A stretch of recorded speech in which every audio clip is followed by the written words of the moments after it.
quand même assez fier de ces chiffres parce que, bah, encore une fois, c'est avec 0 salarié. L'année dernière, on a fait 550 000 € et cette année, tu vois, au 30 juin, on était à 290 000 €, donc ce qui nous va faire atterrir aux alentours de 600 000 €. C'est que je suis très fort pour aller de 0 à 1 000 000. Après, pour aller de 1 à 5, beaucoup plus difficile. Hello Hugo, comment tu vas? Bah, écoute, impeccable et toi, Alexis?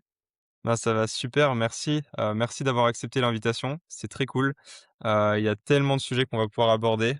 J'ai vu un peu ton profil LinkedIn et toutes les expériences que tu avais en ce moment. Il y a énormément de sujets, sur lesquels on va pouvoir se pencher. Donc au lieu de fausser un peu, les expériences et de donner des mauvaises informations, je vais te laisser un peu te présenter pour avoir un peu, pour savoir un peu qui tu es, ce que tu fais, comment tu t'appelles. On veut un peu tout savoir.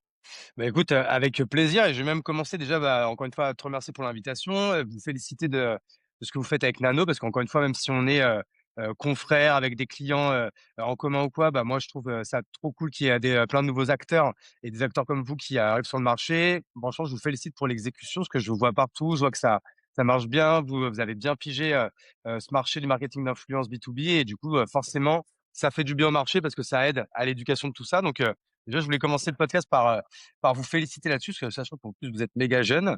Donc bravo à vous les gars pour Merci. ça. Et pour répondre à ta question, bah, moi en général quand je me présente, je me dis que je m'appelle Hugo Benz, que j'ai 38 ans, que je suis papa d'une grande Juliette qui a 10 ans, que je suis bordelais et accessoirement entrepreneur, avec la particularité d'avoir monté pas mal de boîtes. J'ai eu une première vie pendant 10 ans, grosso modo avant le Covid, où j'ai monté pas mal de boîtes, toujours dans le B2B, dans le Mmh. textile personnalisé. Donc simple, hein, ce OK. métier de sourcer du textile, le faire marquer, impression, broderie, à l'intention de cibles B2B. Donc j'ai monté Mmh. une boîte par verticale. Je commençais par les écoles, après j'ai fait des startups avec une boîte que j'ai cofondée avec Olivier Ramel qui s'appelle Kimono, qui est peut-être la plus connue du lot, mais également une autre sur la grande distribution, une autre sur l'import-export. Enfin bref, j'ai un peu roulé ma bosse sur la partie textile. Et après le Covid, j'ai découvert la création de contenu, j'ai découvert LinkedIn. Donc j'ai la chance de faire partie pas de la première vague, mais sûrement de la deuxième.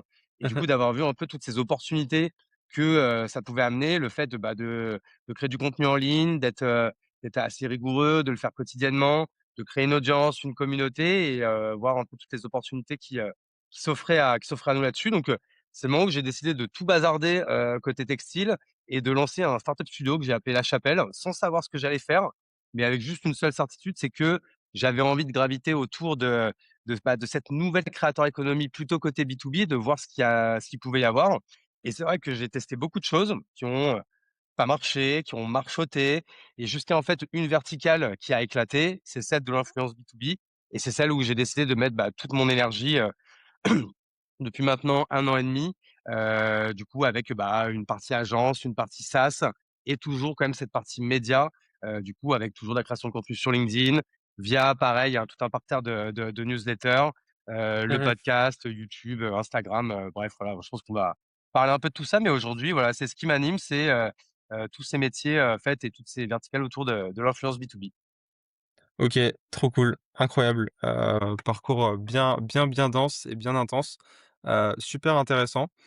Comment ça a commencé un peu tout ça, c'était quoi un peu la genèse de ton parcours entrepreneurial? J'ai vu que tu avais fait Kedge, Bordeaux, j'imagine? Pas Kedge Marseille, je crois que ça s'appelait BEM à l'époque. À Bordeaux, ouais, Hem, OK, trop cool. Ouais, et exactement. comment ça s'est déroulé, tes débuts en entrepreneuriat? Est-ce que tu as trouvé que l'école de commerce, ça t'avait aidé à tout ça ou pas trop? Bah, écoute, en fait, moi, c'est un peu un concours de circonstances, hein, en fait, c'est pas l'école de commerce qui directement, moi, m'a donné envie d'être entrepreneur. Je pense que c'est un truc que Mmh. j'avais un peu toujours en moi, mais bon, en vrai, à ce moment-là, de ma vie à l'école, je suis un peu un branleur et en fait, il s'avère que c'est un concours de circonstances qui fait que je redouble ma première année, que je vais OK. voir le banquier en lui disant: «Bah, désolé, j'ai merdé, il va me falloir une rallonge de 10 000 balles», qu'il refuse. Et encore une fois, grand bien lui en face, il a eu bien raison. Donc là, il me restait en fait un seul choix, c'était de trouver une boîte qui me prenne en contrat d'apprentissage pour me payer l'école. Et là, en fait, énorme coup de bol, je trouve une boîte. Et cette boîte est rachetée pile au moment où j'arrive par the entrepreneur à Bordeaux qui s'appelle Christophe Charles, qui est juste le mec qui, avec ses frères, a monté ses discounts. Donc, tu vois, tu passes de branleur qui fait la teuf tous les soirs à bah, il faut bosser pour réparer son erreur. Et ton boss, c'est un mec qui vient de faire 1 milliard avec ses discounts. Donc forcément, il y a pire comme, Mmh mh. comme début de vie professionnelle et comme mentor et à ce moment-là, j'ai tout de suite su que je voulais être, entrepreneur et en fait, dès la première opportunité, bah, du coup, je me suis lancé. Donc en fait, la genèse, c'est ça. Donc, en vrai, c'est quand même grâce à l'école de commerce parce que j'étais dans cet environnement-là. Moi, je viens d'un environnement assez populaire.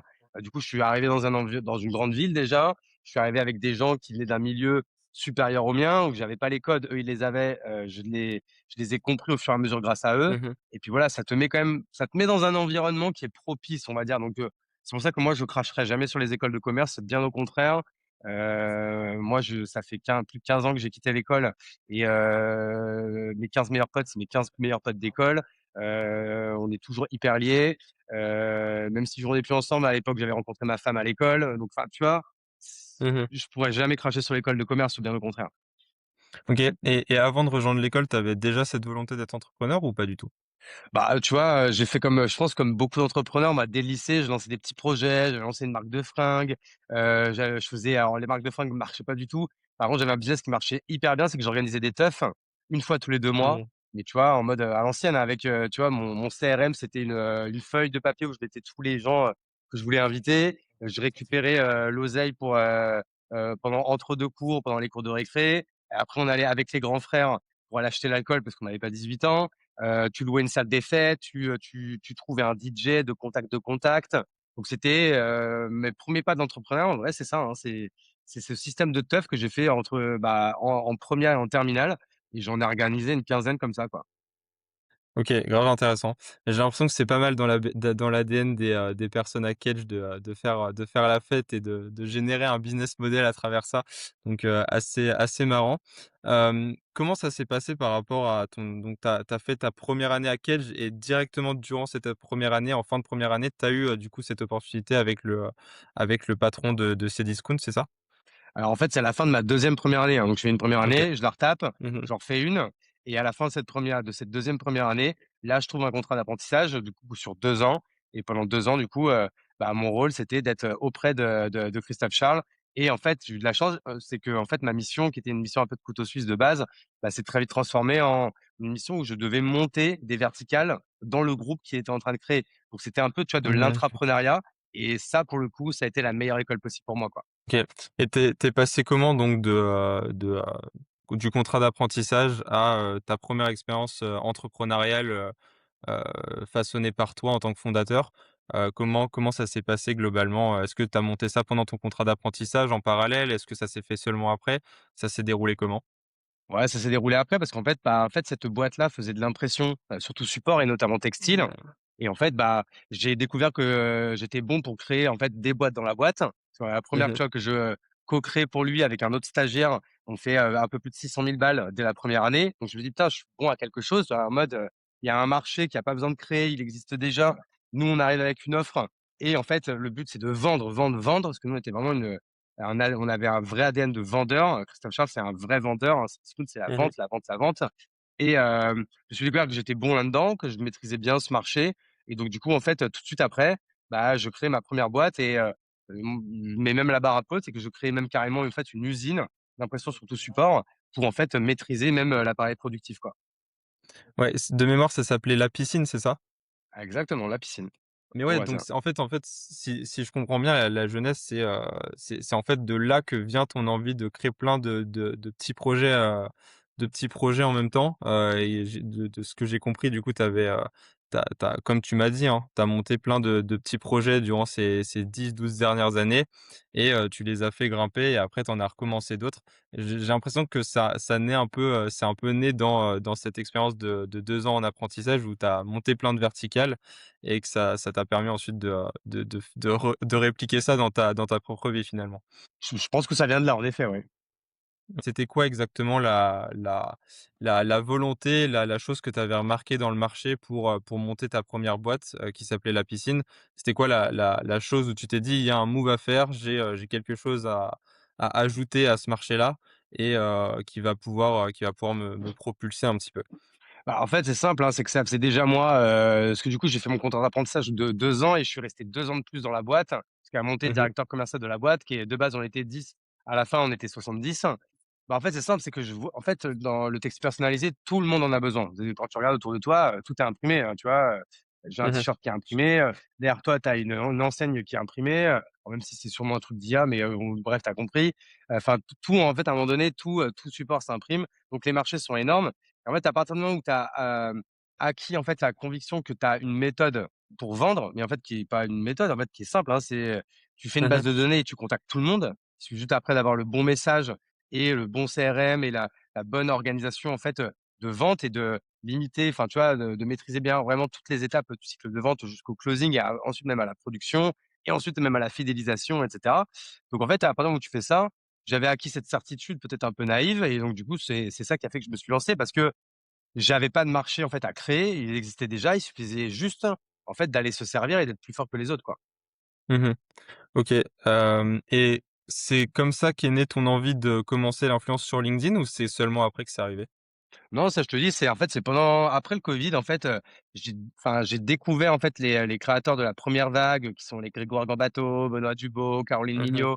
Ces gens-là, en fait, qui je voyais, en fait, grâce juste à j'allais dire à la force de leur plume, alors même si c'est la force du clavier, en fait, Mmh. créer du contenu et en fait, arriver à amasser une audience et une communauté, de dizaines de milliers de personnes et à faire des millions de vues et tout ça gratuitement, sans demander la permission à personne. Je me suis dit que c'était une opportunité que je pouvais pas laisser passer et en fait, j'ai juste commencé, je me suis dit pendant 30 jours, j'écris 30 posts.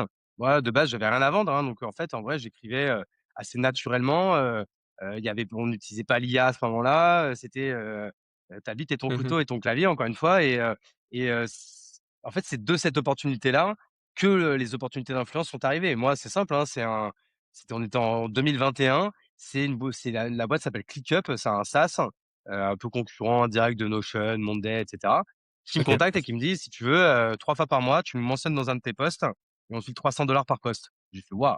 Ah OK, donc on va me payer pour que j'utilise en fait, cet asset qui est l'audience que j'ai créée». Je trouvais ça Mmh. incroyable et donc du coup, tout de suite, ce que j'ai fait après, c'est que j'ai pris tous les outils que j'utilisais et je les ai contactés directement pour pas attendre que les opportunités viennent à moi. Et tu vois, mon tout premier client, c'était Notion et bon, en plus, time to market de ouf, c'est que c'est le moment où Notion mettait, au taquet de budget, pour, attaquer la France. Mmh. Et moi, j'étais le seul à faire de l'influence B2B. Donc du coup, bah, en fait, c'est moi qui ai pris tous les budgets et j'ai utilisé mes audiences et puis après, j'ai commencé à utiliser l'audience des autres et en fait, c'est en faisant que, bah, j'ai appris tous les codes de ce nouveau marché, de l'influence B2B qui était en train de se créer. Parce que l'influence existe évidemment en B2C depuis, 10 ans, 15 ans avec d'abord YouTube, Instagram, et cetera. Mais en fait, Mmh. sur, LinkedIn, c'était, tout neuf, j'ai envie de te dire que c'est encore neuf, hein, c'est un marché qui est pas du tout encore, mature, qu'il faut encore éduquer. Il y a encore beaucoup de choses à faire et je pense qu'on va en parler après et Mmh. moi, du coup, c'est limite, j'ai glissé sur une peau de banane et je me suis retrouvé là-dedans, en fait, hein, grosso modo, hein. OK, et ton 2e projet après, après la piscine, c'était quoi exactement? Parce qu'en fait, tu les as enchaînés globalement? Bah, après, en fait, c'est de la du coup, on refait un bond en Mmh. arrière sur la partie, textile. Bah, en fait, c'est simple, hein, c'est que moi, j'ai commencé en montant la piscine, donc j'avais un appareil productif qui était capable d'imprimer, du coup, sur tout support textile. De là, après, du coup, on a monté Kimono parce que du coup, ça Mmh. me en fait, je voulais vraiment faire tu sais, ce qu'on appelle ma Disney map, en fait, tout mon écosystème où toutes les boîtes entre elles, en fait, du coup, s'accordent. Donc, j'ai la piscine qui est l'usine. Ensuite, on monte Kimono qui va attaquer toutes les startups, mais qui va faire produire, du coup, par la piscine à l'époque. Mmh. Ensuite, je monte Capsule pour aller pareil sur la partie grande distribution. Ensuite, je monte Aroc qui est du coup, spécialisé pour faire de l'achat textile, à l'étranger. Donc, du coup, ça nous permettait de plus dépendre d'autres, mais d'acheter aussi notre propre textile et en fait, encore une fois, de mon but à l'époque, tout n'a pas fonctionné comme je le voulais, hein, même si, beaucoup de choses ont quand même bien fonctionné. Bah, c'était ça en fait, c'était de créer en fait tout un écosystème qui puisse, s'entremêler et s'entraider pour créer en fait un grand groupe textile, quoi. OK, donc c'était tu quoi, une holding qui gérait plein de petits groupes comme ça? Ou alors c'est encore très, c'est Non, non, différent ou à chaque fois c'était des c'était, business distincts? de créer une nouvelle boîte avec un nouvel associé quoi, grosso modo. Le OK, seul point commun qu'il y avait entre toutes ces boîtes, c'était moi, quoi. OK, grave intéressant. OK, super.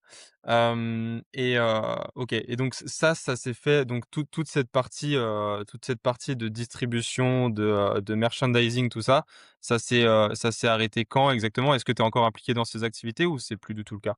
Je suis plus opérationnel dans aucune de ces boîtes. OK.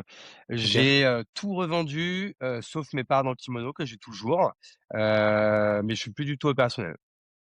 OK. Et donc les 1 années de mémoire, bon, Kimono, ça a été un de tes plus gros succès, si j'ai bien compris? Ouais, mais si je dois rendre ce qui est à César ce qui est à César, c'est surtout le succès de mon associé, parce que Mmh. c'est quand même lui qui a fait, 95 et je lui ai fait 5 quoi. Donc, on va quand même lui laisser les lauriers, de tout ça. Mais, en tout cas, moi, je suis très fier d'avoir pu apposer mon nom, à ce super succès et à cette super marque qu'Olivier a créée, qui est Kimono, ouais. Mmh. Ouais, j'ai vu à pas mal de sur pas mal de tes interviews, je sais plus exactement les chiffres, que souvent tu arrivais, tu étais, un excellent profil starter et que, souvent après tu passais à un autre projet et qui du coup, n'impliquait pas de la partie scale. Est-ce que ça a toujours été ta volonté? Est-ce que c'est juste parce que, tu as l'engouement du début et que ça te fait kiffer de créer du momentum, mais pas de le garder sur le long terme et donc de scaler? Comment c'est quoi ton profil et ton regard là-dessus? Ça m'intéresse. Bah, alors oui, c'est exactement mon profil. Alors après, je parlerai pas de volonté, je parlerai plutôt de limite. Et en effet, OK. pendant des années, ça a été un peu ma limite. C'est que d'une, je m'ennuyais très vite dans les projets. Mais après, si on est quand même aussi honnête intellectuellement parlant, c'est que je suis très fort pour aller de 0 à 1 million. Après, pour aller de 1 à 5, bah, du coup, c'est déjà, bah, d'une, c'est beaucoup plus difficile et c'est beaucoup moins dans mes cordes et ça me demanderait Mmh. beaucoup plus d'efforts. Et entre-temps, en fait, en général, comme j'avais d'autres opportunités, bah, du coup, ça me donnait une bonne excuse pour passer à autre chose. Aujourd'hui, j'ai une vision différente. Déjà, je suis plus vieux, plus mature, j'ai 38 piges, ça fait 15 ans que j'entreprends et maintenant, tu vois, avec La Chapelle, j'ai une autre ambition et cette fois, je suis, concentré vraiment que là-dessus. Aujourd'hui, je ne veux rien faire qui ne sert pas l'écosystème La Chapelle autour du marketing d'influence B2B. OK, super intéressant et La Chapelle, ça a commencé quand? Est-ce que tu peux en parler un petit peu plus? C'est un startup studio. Est-ce que tu peux Ouais, nous accorder un peu, quelques temps pour en parler? j'ai plus en tête, pardon, la date exacte, mais tu vois, je sais que je me lance sur LinkedIn en 2021 et je pense que du coup, je lance La Chapelle, début 2022 ou mi-2022. Encore une fois, sans savoir trop ce que je vais faire avec. Donc là, je teste, je crée beaucoup de projets, projets internes, projets avec des gens extérieurs. Je me rends compte qu'en fait, je suis pas trop fait pour m'associer, donc maintenant j'ai décidé de tout faire en 100 en interne et je suis, seul actionnaire de La Chapelle, à 100 et je te dis, bah, en fait, aujourd'hui, on pourrait croire qu'il y a plusieurs choses parce qu'il y a la fraise, il y a Frisbee, il y a le podcast, il y a les newsletters. Mais en fait, encore une fois, tout ça sert le même dessein qui est être le numéro un français du marketing d'influence, B2B, déjà dans un premier temps et en fait, aujourd'hui, j'essaye de ne plus, céder, en fait, aux opportunités, et un peu à la FOMO de tel projet qui passe ici ou là et tout doit servir ce dessein. C'est toujours les mêmes clients, des SaaS, Mmh. des agences B2B, pour, en fait, leur permettre, en fait, de profiter des audiences que l'on peut mettre à leur disposition avec La Chapelle et toutes les verticales de La Chapelle. OK et quand tu dis toutes les verticales, est-ce que donc ça comprend tu as parlé de la fraise, de Frisbee, est-ce que ça comprend essentiellement, le secteur de l'influence ou alors tu d'autres sujets qui sont compris dans La Chapelle ou alors toi tu restes essentiellement, focus Non. influence? 100 dans le secteur de l'influence B2B. La fraise, c'est simple, c'est l'agence et Mmh. Frisbee, c'est un SaaS. Mais du coup, en fait, qui par exemple, contrairement au vôtre, en fait, sur Frisbee, il y a pas de flux financier. En fait, Mmh. on obtient un outil gratuit, donc en fait, on fait des économies, en échange d'un post LinkedIn. OK et donc ça se passe comment d'un point de vue business model là-dessus? Est-ce que c'est simplement un game de valorisation ou alors il y a quand même un business model derrière? Ouais, c'est un système de crédit, en fait, où du coup, le SaaS, en fait, paye au nombre de postes qu'il a obtenus chaque mois. OK, Mais on donc et relance ça là tout ça juste là aujourd'hui, parce que c'est un projet que j'avais lancé il y a 2 ans, mmh. qui avait bien marché, qui avait bien démarré, mais le produit n'était pas du tout au point et donc du coup, on était un peu limité, pour scaler, ce SaaS. Donc j'ai complètement mis en pause et du coup, je l'ai relancé là, on l'a redéveloppé là, ces 3 derniers mois et on le lance là cet été, en mode test, en mode 100 gratuit pour les SaaS et l'idée, c'est d'ouvrir en fait, la partie, la partie en fait, payante pour les SaaS. Je sais pas, tu vois, ça sera peut-être courant octobre, mais là, on se laisse vraiment le temps d'attirer les meilleurs SaaS pour attirer du coup tout, le plus de créateurs possible et en fait, Mmh. afin d'avoir une plateforme qui après, fonctionne, toute seule, quoi. OK comment, comment ça s'est passé? Est-ce que tu as eu, tu as vu, le 1er, la 1re boîte, c'était La Fraise ou Frisbee? C'est quoi qui est arrivé en premier. En fait, de base, en fait, c'était juste dans la chapelle. Je prenais toutes les opportunités à influence, B2B qui OK. passaient, en fait, sans donner un nom à cette verticale. Mmh. Au début, j'ai voulu lancer le SaaS Frisbee et ensuite, en fait, sur la partie agence que je faisais naturellement sur la chapelle, bah, pareil, j'ai voulu lui donner une brand dédiée avec, du coup, une team dédiée et c'est devenu La Fraise, il y a 1 an, là. OK, OK, d'accord, très clair et donc là l'idée, en fait, moi un truc que je me posais comme question, quand j'ai vu ton profil, j'ai vu plein de tous ces SaaS que tu as montés à droite à gauche, qui regroupaient en fait, le système d'influence B2B que tu souhaites mettre en place. Hem, c'est pourquoi avoir eu cette volonté de créer plein de petites structures et pas créer une unité, centrale? Est-ce que peut-être cette unité pour toi, c'est La Chapelle? Est-ce que, enfin, c'est comment toi tu perçois la chose? Ouais, en fait, tout ça, en fait, alors c'est pas des structures, hein, en fait, c'est juste des marques, hein, dédiées, hein. En fait, Mmh.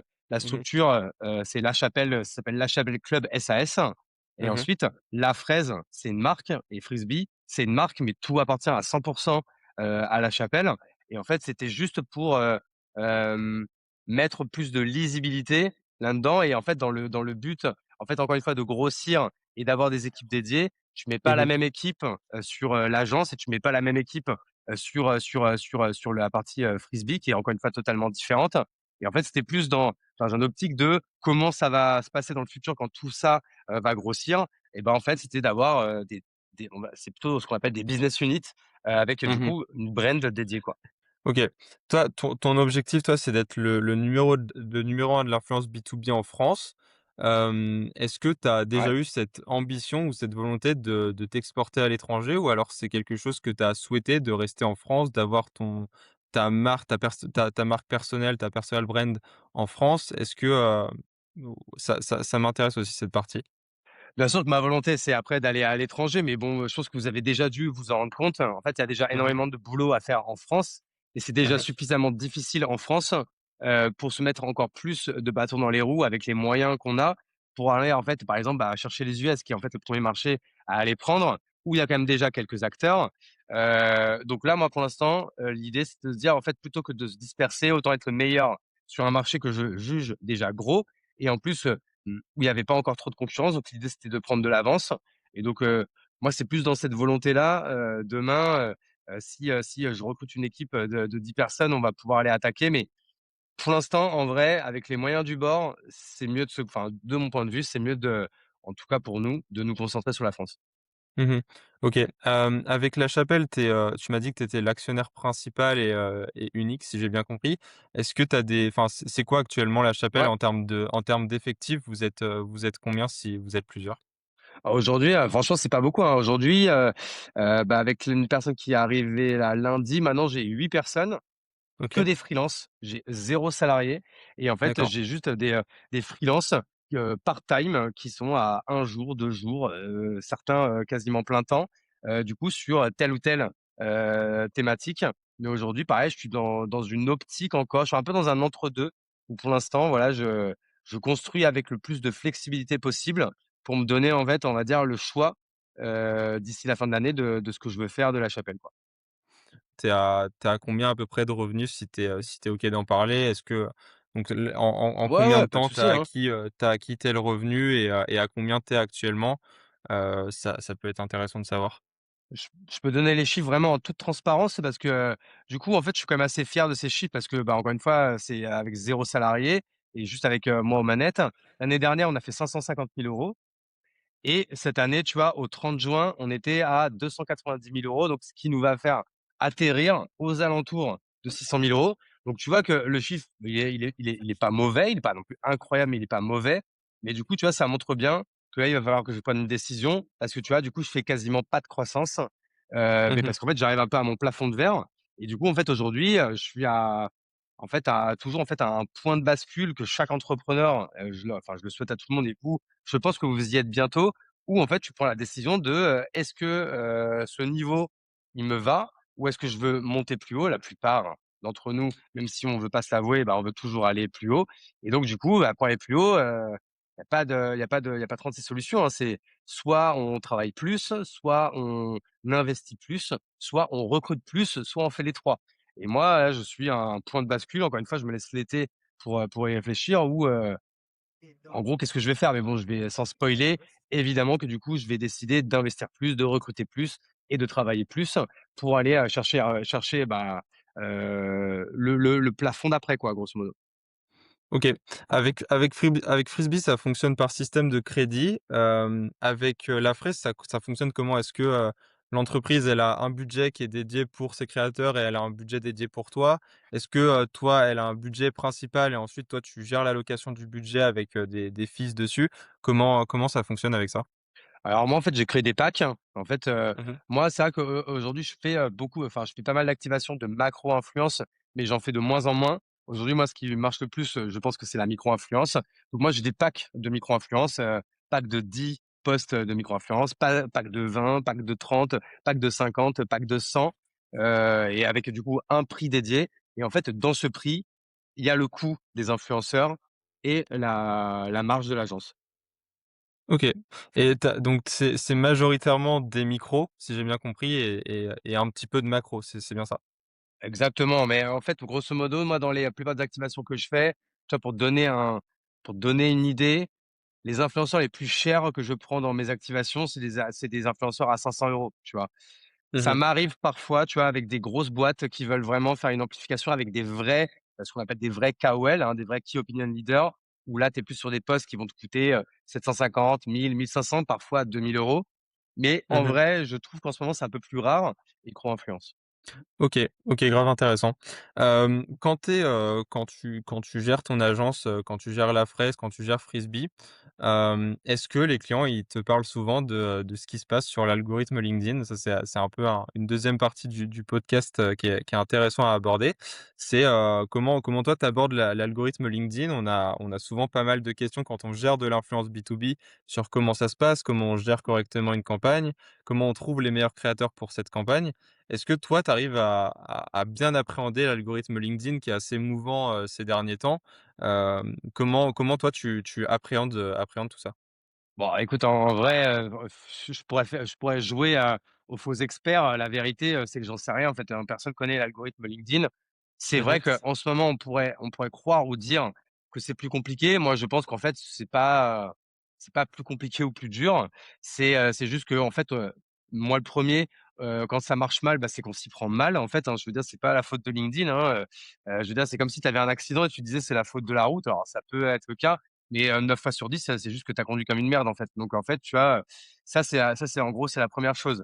Ensuite, ce qu'il faut bien prendre en compte, c'est qu'aujourd'hui, quand tu fais un post, sponsorisé, en fait, aujourd'hui, beaucoup de boîtes se trompent et d'ailleurs, vous, je vois que vous mettez beaucoup l'accent dessus et c'est cool parce que ça permet encore une fois d'accroître un peu cette éducation du marché sur c'est quoi une bonne stratégie et c'est quoi une bonne activation d'influence B2B. Mmh. C'est qu'un post, c'est juste une première étape. En fait, ensuite, c'est tout ce qui va se passer après qui va avoir de l'impact. C'est comment, derrière toi en tant que marque, et par rapport aux créateurs que tu vas engager, comment tu vas réengager avec les personnes qui ont pris le temps d'arrêter de scroller, qui ont pris le temps de lire le post, qui ont pris le temps de liker, qui ont pris le temps de commenter. Comment toi tu vas réengager avec eux, que ça soit sous le post, en message privé? Comment après toi tu vas pareil de ces posts LinkedIn nourrir ton département de la growth et du marketing. C'est-à-dire comment après toi tu vas aller retargeter les personnes qui ont engagé, ce qu'on appelle du warm setting. Tu vas pouvoir aller réengager avec eux en MP, tu vas pouvoir aller réengager avec eux par mail. Comment en fait, tu fais en fait, des posts sponsorisés qui sont pas des posts publicitaires, des posts qui vont donner de la valeur. Tu vas donner, je sais pas, tel livre blanc, tu vas donner accès à telle vidéo, telle chose qui va donner de la valeur, aux clients et en fait, aujourd'hui avoir une stratégie de posts sponsorisés et d'influence sur LinkedIn pour seulement de l'acquisition, bah, en fait, 9 fois sur 10, tu vas être déçu et c'est pour ça qu'en fait, si tu veux faire de l'acquisition, il faut, être beaucoup plus poussé comme tout ce que je viens de dire et tu vois, tu peux même après même mettre un budget de LinkedIn Ads sur les meilleurs posts qui restent des UGC, hein. Ça qu'aujourd'hui, on utilise beaucoup le mot UGC, User Generated Content, pour des vidéos sur Insta, TikTok, YouTube et tout et un post LinkedIn de quelqu'un qui dit: je suis client, de Notion, j'adore Notion, voici ce que je fais avec Notion. C'est un UGC et si c'est un bon post qui va durer à peine 48 heures et ben, en fait, remets du budget dessus sur, un ciblage, vraiment sur ton client cible, sur ton ICP pour aller en fait que le post ait une durée de vie qui est encore plus longue et puisse continuer à vivre dans les walls, dans les fils d'actualité pardon, on va utiliser les bons mots, bah, du coup, de tes prospects et de tes vrais, des vraies personnes que tu as envie de target et voilà. Donc c'est ça, c'est qu'aujourd'hui, tu peux mettre un budget de 5 000 balles sur une campagne, de LinkedIn avec des gens comme vous ou des gens comme moi ou d'autres, confrères, que l'on a. Mais en fait, moi, je serais les gens, c'est que je remettrais encore 2 000 € supplémentaires pour aller faire tout ce qu'on vient de dire et surtout de mettre du temps et de l'énergie, pour aller faire tout ça, quoi. Ouais, ouais, carrément, assez d'accord là-dessus. Tu as souvent des demandes de clients ou alors des recommandations pour tes clients de, mettre du budget en ads sur un post d'un créateur qui a bien marché? Est-ce que toi tu le fais souvent et est-ce que tu le recommandes, souvent aux entreprises? Bah, moi, déjà, je le recommande à 100 de mes clients et Ouais. heu et c'est vraiment quelque chose de nouveau. Ça, c'est vraiment en 2026 que Mmh. c'est une pratique qui commence à se généraliser parce que c'était ultra négligeable encore l'année dernière.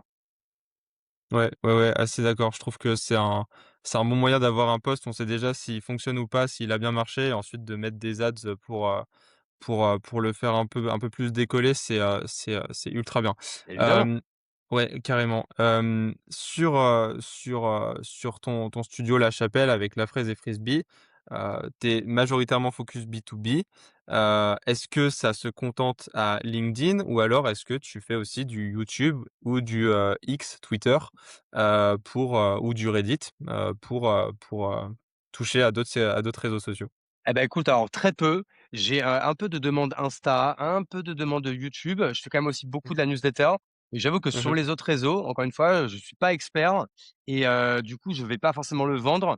Donc j'y réponds par opportunisme quand c'est vraiment spécifié, en plus des campagnes qu'il y a sur LinkedIn et sur les newsletters. Mais en fait, aujourd'hui, moi, encore une fois, c'est assez négligeable dans mon activité.